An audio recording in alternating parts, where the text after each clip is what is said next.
Hey, what is up, Frag fam? Corbin here again from Northwest Scent. So I want to say about a week ago, I saw this really cool video topic put out by Tyler from Simply Fragrances, and the video was his top 10, I think it was, favorite fragrance pickups of 2021. So I decided that I wanted to do the same thing, although I'm gonna narrow it down actually to 5, or in this case 6 really, because I do have an honorable mention as well. So I really had to kind of struggle and pick my absolute favorites that I got this year so far. I think I've done a pretty good job of nailing it down. So we're gonna get into the video. If you guys want to find out what these fragrances are, then please stick around. But first, let's roll that intro.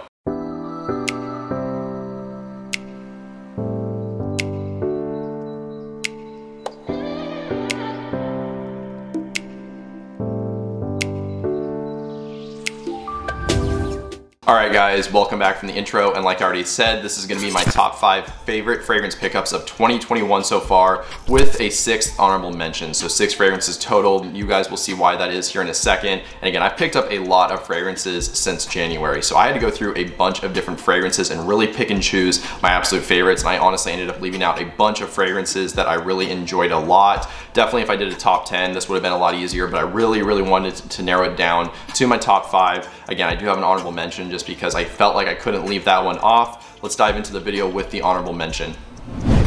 Okay, so starting the video off here with the honorable mention, this one is coming from the house of Zaharoff, and this is the brand new Signature Rosé. So this is a fairly recent pickup of mine. Wow, this stuff is so good, and I had to put it here in the video just because it is that good. This is honestly one of his best releases. This might be my second favorite to the original Signature Pour Homme. I still love that one a ton. Again, this might be a close second though. This stuff is phenomenal, and that's coming from somebody that is not a huge rose lover. I enjoy rose from time to time, but it really has to be done correctly, and in general, I'm not a fan of the jammier style of rose. This one actually does kind of have a jamminess to it, but there is just something super seductive and intriguing here with this one that I have to keep smelling it. It is that good. I'm putting it here at the honorable mention spot because this one was sent to me for review. So for the actual top 5, I wanted to talk about fragrances that I actually purchased with my own money. So that's why this one's here at the honorable mention spot. Nonetheless, like I said, you know, this is an awesome rose fragrance. You get 3 different types of rose in here, which are Turkish rose and then actually 2 different Bulgarian roses. He uses one in the top and then one in the mid. You also get amber in here and myrrh, and then some olibanum, also known as frankincense. So this does have a very kind of sweet resinous, almost syrupy sweet kind of side to it. There is a little bit of that frankincense. Again, this is not overly smoky, but it's definitely detectable here. And that myrrh and frankincense combo kind of works together to give you a very small touch of the original Signature Pour Homme, because both of those notes are in the original Signature Pour Homme. This one mostly is kind of doing its own thing though. This has definitely kind of differentiated itself enough from the line. An awesome rose fragrance. Again, this one is very syrupy sweet, does kind of have a jamminess to it. You do get a little bit of like a powdery rose as well, and the incense kind of darkens things up, and I think it makes it a lot more wearable in general, but particularly for me, it does make it just a little bit more towards like masculine rather than like the feminine side. And this is a perfectly unisex fragrance though. Phenomenal rose fragrance. I cannot emphasize that enough, and it had to be here in this list at the honorable mention spot. And again, from the house of George Zaharoff, this was Signature Rosé. Okay, so actually getting into the top 5 now, there's going to be no rank here to this list, completely arbitrary. Nonetheless, starting us off, this is my current favorite from this house. For a long time, another fragrance from them was like my standout, the one that I really went to as my favorite. This has overtaken it just a little bit. That one is a close second, but I am loving this stuff currently. So this is coming from the house of Kilian, and this is Apple Brandy, which I've said before. Wow, I had a sample of this last summer that I absolutely loved, and I knew I needed a full bottle at that point. Unfortunately, it took me a long time to find a really good deal. Recently, I did find one and I went for it, so I have this bottle now. I'm really glad to have it. This one does smell exactly like the name says. It smells like a fruity, boozy kind of scent. There is quite a bit of sweetness here and a little bit of spiciness as well. There's actually a very prominent kind of oak woody note as well. This literally smells like if you open up an oak barrel, you're getting kind of that old woody aroma, maybe a little bit damp, but just very woody. You're getting the sweetness from the brandy, and then there is kind of this fruitiness as well with a little bit of the spiciness. It's really seductive, really awesome scent. According to the note breakdown, there's only oak, vanilla, labdanum, and then cedar in this fragrance. So I'm not sure if they're creating some kind of accord to get you that booziness of the brandy and that fruitiness from the apple, or maybe they're just hiding some of the notes to kind of discourage cloning or duping. I don't know what's going on here, but it really does smell like an apple brandy with a very prominent woody nuance as well. Phenomenal stuff. If you guys get the chance to sample this one, you need to. Like I said, this is my current favorite from the house. So again, from the house of Kilian, this was Apple Brandy. Okay, so up next here at the number 4 spot, we definitely have one of the more complex fragrances from this list. This is actually a Roger Parfums fragrance, so that totally makes sense. Nonetheless, this one is almost overtaken Creation E as my favorite. I've been saying for a long time, Creation E is my go-to. It's my absolute favorite fragrance from the house. This one, like I said, it's really creeping up on it. It might overtake it here soon. This stuff is phenomenal.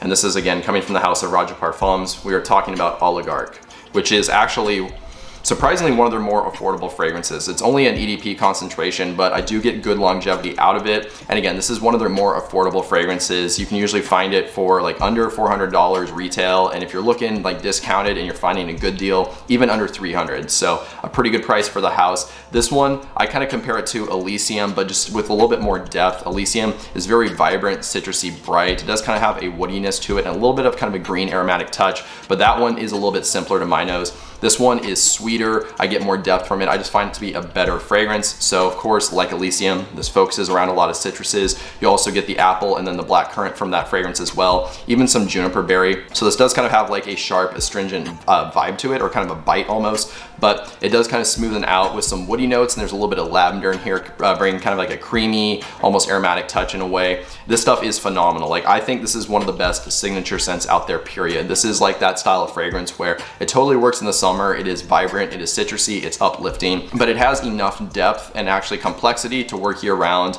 And it's just that style of fragrance where it's gonna smell good anytime, anywhere. I think you can wear this casually or formally as well. Just very versatile. One of my favorite scents, period, out there, and definitely one of my favorite pickups of 2021. So again, from the house of Roger Parfums, it had to be on this list. This is Oligarch Eau de Parfum.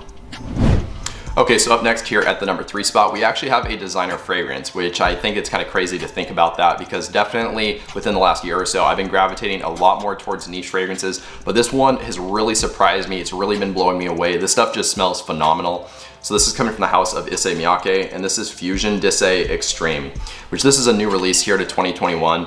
I think it got released a couple of months ago, and I really haven't seen much on it. I'd never even tried the original. I was intrigued by it when that came out, but I never really got around to actually getting it. Just picked this one up because I found it for a really good deal, and it honestly has been surprising me how good this stuff is. I think this is my favorite fragrance from Issey Miyake, period, right now. This is a beautiful, fresh fragrance with actually a decent amount of depth and complexity, and it actually smells decently high quality as well. If I blind smelled this, I would maybe think it's a niche fragrance. It's really hard for me to tell at this point, but it just has that kind of quality and scent structure to it. Like I said, this is a beautiful kind of fresh fragrance with depth. It focuses around a very prominent coconut and bergamot kind of combo. They offset each other beautifully. The coconut, you know, is a little bit sweet and creamy, and the bergamot is juicy and tart. You also get mint in here. There's lavender, and then some solar notes as well. There is definitely kind of a salty feel to this fragrance, but it's beautifully just sweet, creamy, fresh, you know, aromatic. It's honestly a really unique scent, but it smells very familiar at the same time. Like, if you smell this, you're not gonna be able to think of anything that smells exactly like it, most likely, but at the same time, it doesn't seem like a super unique style of DNA.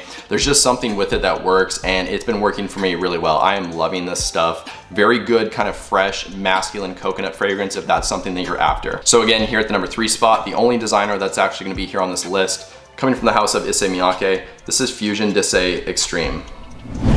So up next here at the number 2 spot, we honestly have one of the most interesting fragrances that I've ever smelled, and especially when you're comparing it to the note breakdown. It doesn't necessarily smell exactly like the note breakdown, but I think it is decently revealing at the same time. There's just something kind of enigmatic with this fragrance. It is phenomenal though, that's to say the least. That's why it is here on this list. So this is coming from the house of Amouage, and this is Beach Hut Man, which at this point, I think this is my favorite, and then Overture Man, which I almost put here on this list. That is a very, very close second, but I think I like this fragrance just a little bit more. This is an awesome, fresh fragrance from the house, but it's not just a citrus fragrance. In fact, there's no citruses in this fragrance, and there's not even any fruity notes in this fragrance. This has lots of green notes, lots of herbs, and kind of woods, that style. It features mint, there is galbanum in here, ivy, vetiver, and oak moss as your prominent notes. And there's actually a decent amount of myrrh as well, which brings a very sweet quality to this fragrance. It works perfectly with these kind of bitter green herbal notes. And when I first smelled this, I definitely thought there was something fruity or citrusy in here. It kind of has this light, fruity, tropical feel while still being very green, herbaceous, bitter, and dense. It's a really weird fragrance. It's really hard for me to describe. Very unique though. I do find it actually mass appealing. I could not imagine people disliking the way this smells. I know people do. I've seen negative reviews of this and people just say they're not a fan of it,